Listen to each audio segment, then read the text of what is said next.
Hey, welcome back to the Backyard Professor Chess videos.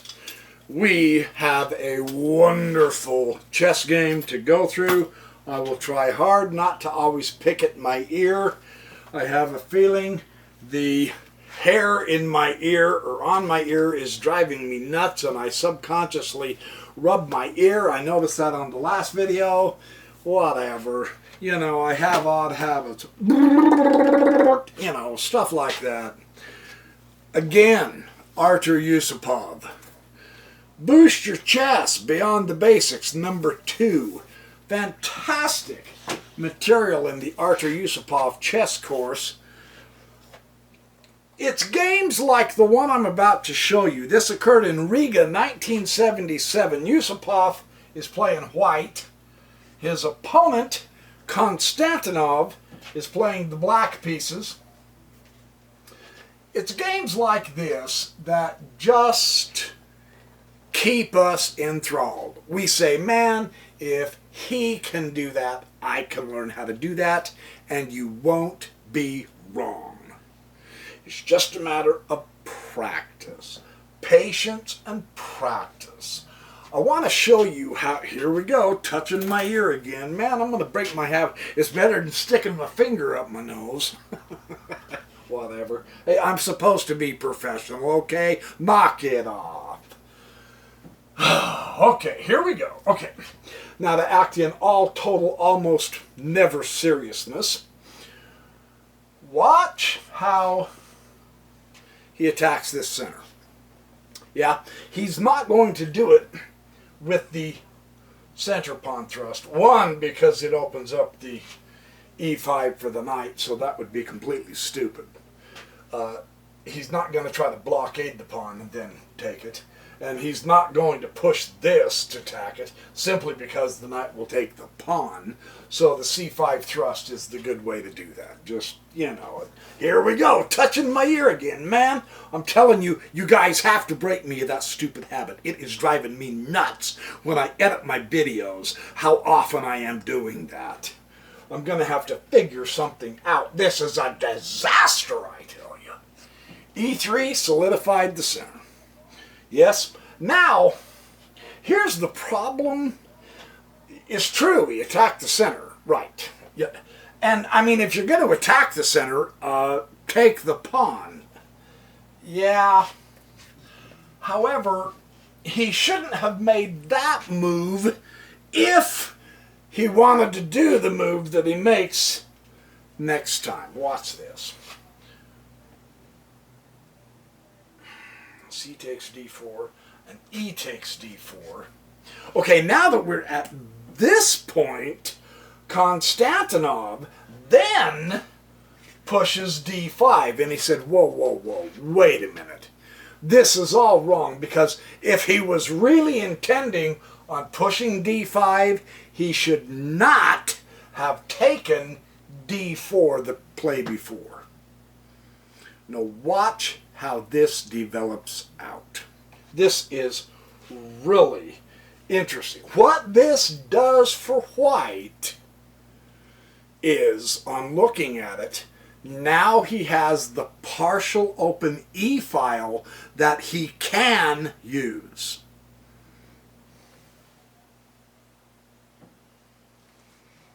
Because he took the pawn and then he retook the pawn, it opens up the E file for white to use it.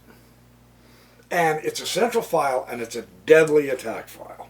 So black has already played the opening wrong. Now as white, let's see how he does this. This knight for the development, yes. And now look, black is not developing badly at all. Understand this. Black is not playing Mickey Mouse chess. He just messed up the opening that gives white one extra beautiful advantage. And he takes complete advantage of that advantage. Isn't that sweet? Complete advantage of the advantage. Man, I mean, the crap you learn from the Backyard Professor, Yeah, whatever. Get on with it, dude. Okay. Bishop d3, bishop d7, and now they'll both castle. Okay. Hey, it is so good to be back making videos again. I can't hardly stand it to tell you. You know what I mean? Yeah, you know what I mean. Now c3, support the central pawn. Nothing wrong with that in any manner. Knight c6, because you know black's going to pull out his development, and the natural place for it hits that pawn. So keep your center strong, because you have one real cool advantage in this particular development that I'll bet you can't even guess. What's that you say? The partial open e-file? Why, you are a genius. Wow. Fun stuff. Now, queen e2. Here we go. He's going to connect his rooks. You notice there is no attack with just a piece. There is no attack going on with white with just a pawn and a piece. He's patient. He's bringing it all together. He's making sure the rooks connect. He'll pull them into this because he has the open file to use. You know he's going to use his rooks. But he's not hurrying. Critical. Very important. So, this move just helps him control the center. That's the critical point right now. You have a superior option here. So keep control of the center until you can get to where you can put that extra option into play. It's that simple. Nice. I mean, any of us can do this. That's what makes this game so much fun, is realizing this. And now rook to c8. What the? Really? Okay. Whatever. Watch. Watch. Jeremy Silman, one of my true chess heroes, would absolutely smile at that. Fabulous. Knight outpost right there in the heart of the game board, man. It just doesn't get better than that. Right in the file that he wants to use. He's going to completely dominate Konstantinov here. That's poetry in motion. Really, I can't say enough about it. And then, and Yusupov says it should have been the bishop, but he took the knight and dropped it on e8, but it would have been better for the bishop. So he will exchange the bishop. Why is he willing to exchange that bishop? Look where his center pawns are, on the dark, and it's the dark squared bishop. So he's trading his what? His bad bishop. Jeremy Silman's explanation of that is the best I've ever found, run into. And so you'll want to keep your eye on that. Swap that bad bishop? Absolutely. Yes, sir, 3 bags full. And here he says it would have been better, rather than the queen, it would have been better to bring the knight over and exchange that bishop. So he's not quite playing it correctly yet. Now watch. Okay, the theme, if you look at the board, let's read the board. The file. You can't quite get to it yet, but it's yours. So it is imperative that you control the center. What's the best way at this point to control the center? Kablam. Man, double protect that phenomenal knight. Nice. Just nice. Knight f6. Comes the knight f6, and he said, At this point, and Yusupov says this, at this point, black is just making moves. He has no plan, and that's how Yusupov put it. He said, there's no plan here. So I have the plan. I will control the center. I will utilize the file, and I will make a kingside attack. That's his plan. That's a plan, right? The reason he says black is playing planless is because if he had a plan, the very best way to respond to him continuing to strengthen his center is to have put the knight here and then pushed the pawn. That would have been much better. But black didn't. So we are seeing how planless play compares with play with a plan. It's really important. And of course, in different games, sometimes you have to do a detailed piece by piece by piece in a specific order, depending on the board. That's why you have to learn how to read the board, right? Like Silman has taught. Other times you need a generalized plan, controlling the center, oomph. Getting that file and using it, oomph. And going for a kingside attack. That's a great plan. Now, follow that. No matter what black does, you will use the files and you will attack the king. This position allows you, it demands, since you have controlled the center, since you have a stronger space, another imbalance, right? Since you have the dominant position, and since you have the better development, then attack. Nice. Just good solid chess here.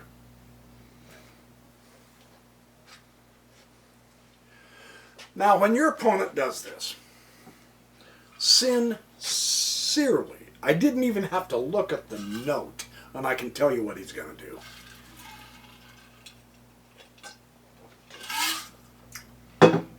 And most of you can too. There is no question, within the next 2 to 3 moves, you will be putting this rook on the h3. That is the whole point of popping it up. Within the next move or two, you will be bringing this rook over. And you've got your whole shebang going down. We're going down, baby. You going down, brother. Yeah. So when he does a rook lift like that, it's an attack. Man, Yusupov is not playing defense. Right? Okay, just learning how to read your opponent. This is it can be a psychological fight. But Yusupov's going for the physical. We are going to attack. And that means we will exchange pieces. That means we will be willing to sacrifice. We'll lose the exchange to get to the king if we need to. This is the psychology. That's what Yusupov is telling his opponent right now. He's saying, get ready, buddy, because I'm coming at you, and I will gladly give a rook for a knight or a bishop or a pawn or whatever, because I'm going to come after your king. This is telling you that. Watch how he does this. Really? No question. And look at the reaction. Yes, his opponent recognizes, oh, here comes the attack. Here comes the attack. right? There you go. Rook 8 F1. I said within 2 to 3 it was the next move. The next move. Why not? What better move is there? You absolutely know you're going to scoot that guy over. Don't leave him out. Bring him in. Hey, buddy, we got a party over here on 4th and Boulevard. Let's go boogie, boys. Yeah, let's go get him. And now, yeah, Black realizes, oops, dang it, man. Notice, again, what is the factor? The factor, there's lots of factors. What is the main factor? One of the main factors that is allow. Notice who is reacting and who is going with the plan. Black is completely on defense. He is entirely reacting to what White is doing. So who has the initiative? White. Absolutely. This is critical to recognize. There we go. Rook h3 within 2 moves. And you say, yeah, you've already played through the game. It didn't matter. I knew that before I even got to the game. The moment he popped that rook up there, I realized, oh, this is going to be a rook kingside attack, because you never pop a rook up unless you go over and bring your other rook in. That's the standard right there, baby. When you see that, recognize if you are into the point in your game when your opponent is starting to move this way. Oh, there's that stupid ear move again. Yeah, when your opponent's doing this, swig a beer. Just kidding. You'll get dead drunk. You won't even grasp the lesson, man. Recognize when your opponent, when you have played passively enough that your opponent can start bringing in rooks, recognize you are playing reaction chess. And actually, Black is forced to react at this point. So the game is over. I mean, right now, you can say, barring any unforeseen, really ridiculous, stupid blunders, White wins. Black can resign any time now. That's how strong White's position is. That's how strong he's playing, believe it or not. So this is really remarkable. Let's see if Black has anything to do. Notice, because of the space, the extra space, and the very beautifully posted knight, that Black is cramped somewhat. So he is not coordinated with his pieces or his pawns. That's important to see. So in the maneuver, there's really not anywhere else for him to go. He needs to see, he's blocked in his own f-pawn. That's serious problem here. He's blocked in his own f-pawn. So he's going to try to create space. He needs to keep pieces over by the king, because you don't have to be a psychic to realize this is a major kingside attack, and I don't have enough space to put my pieces in the right squares because I'm cramped, because he expanded in his center better and I did not contain that center. I gotta try to make some space. In the meantime, here comes the enemy. This is a fabulous, beautiful, grab more space and go for the attack. You say, yeah, but he's wrecking his kingside. Who cares? He has the center completely dominated. Therefore, go for the kingside attack. And ideally, the safest way, And again, it depends on the board as a very generalized rule. The safest way to do a kingside attack is use the pawns as battering rams. Look at how well these pieces are supporting the pawns. So push the pawns and wreak havoc down here, because your pawns have all of the backup. So push those pawns. That's how to carry out a kingside attack. This is going to be beautiful. You can tell by the setup that this is going to be a wipeout. Let's see. Let's see. Knight e7.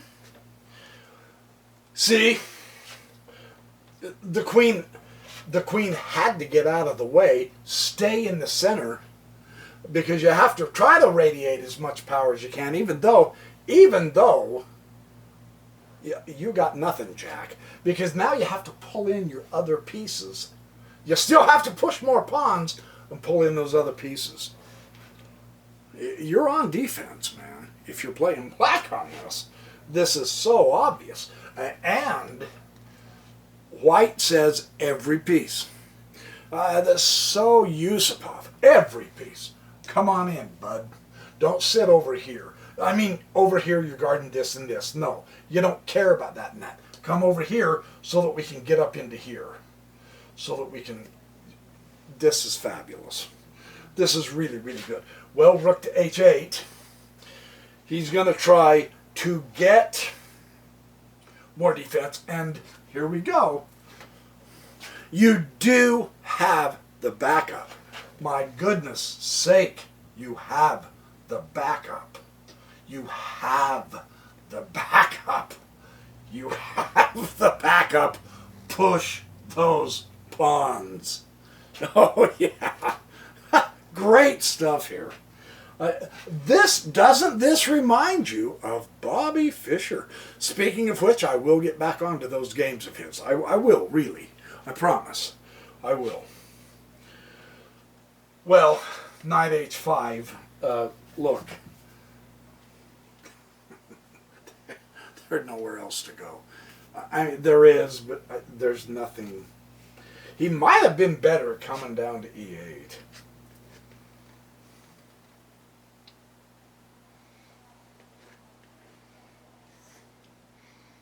Yeah, and then you gotta... No, you don't want to put your king... Drop your king and bring your knight back. Boy, I don't know. That's a tough call. That's a tough call. Knight h5. Yusupov put the question mark there. So... Oh, well, and here we go. Sacrifice the exchange. Rook takes the h5. Absolutely. Because now you can open up lines to the king. It's okay. Yes, you lose the exchange. So what? At this point, because of the truly, totally superior position you're in, you can sacrifice the exchange. Heck, man, you could sacrifice the exchange a couple of times in a kingside attack set up like this so well. Truly, it's fantastic how he does this, and here it comes, man. Every piece. Notice this guy used to be way over here. Notice where he's at right now, and look at what he's doing. That's great chess, you got. And the pawns have the backup. Absolutely. Now, as the pieces maneuver, the least active piece is now one of the main attackers. He also has the backup of the pieces and the pawns. So, and the piece. I'm telling you, this is going to be a slaughter. There's just no way this is going to be a wipeout. Knight g6. He's trying... Because he's so cramped. I really want to emphasize that. Yusupov didn't, but because I've read enough of Jeremy Silman, and I barely remember 1%, the part about having extra space cramps your opponent, and he cannot coordinate a defense as powerful as you can coordinate an offense. And this is beautiful evidence for this. It really doesn't get much better than this to see the quality of Silman's teachings along with Yusupov. What a great 1-2 punch. Yeah, this is fun. Support of the pieces. Truly, man. Well, knight does exchange with the e5. Knight. Little bit too late. Too little too late. F will take the e5. Why? Why F and not D? Because of the file. So he exchanges the use of the E file. He was using it well with the knight on the outpost. He exchanges that now for the F file. Beautiful. Flexibility is available because, number one, you have more space. You are in your opponent's face. You're in his side of the board. You have much better coordination. So it's okay to sacrifice an earlier strategy. This file, open this file up, and you still have the same coordination, development, and cramping power, even though you've switched the use of a file. Flexibility and staunchness. Determination in carrying through your plan. Control the center. We have never seen him not. Then develop your pieces, use the file, and attack the king. And here we are. Fantastic, right? This gives me goosebumps. This is fabulous. Now, where was I before knight takes e5, then f takes e5, it opens up the file, and now queen f8, too little too late. That's not going to do a whole lot for you. Now watch.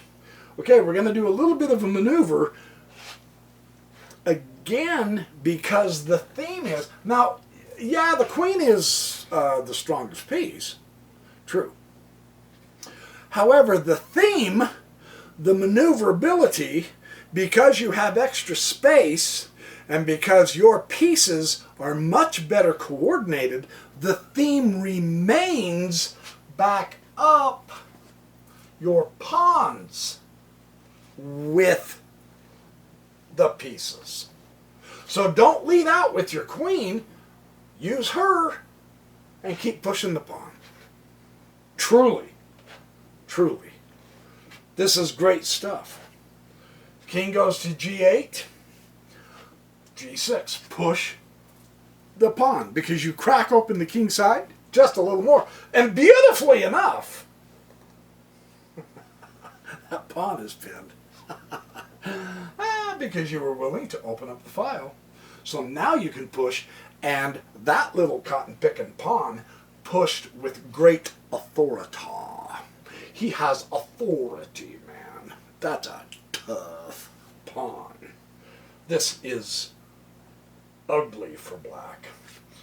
So he's doing the best he can at this point, and the bishop comes marching in.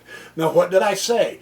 In a kingside attack, when you have, number one, controlled the center, number two, you have been able to expand your space so that you can put your pieces on the better squares to coordinate together,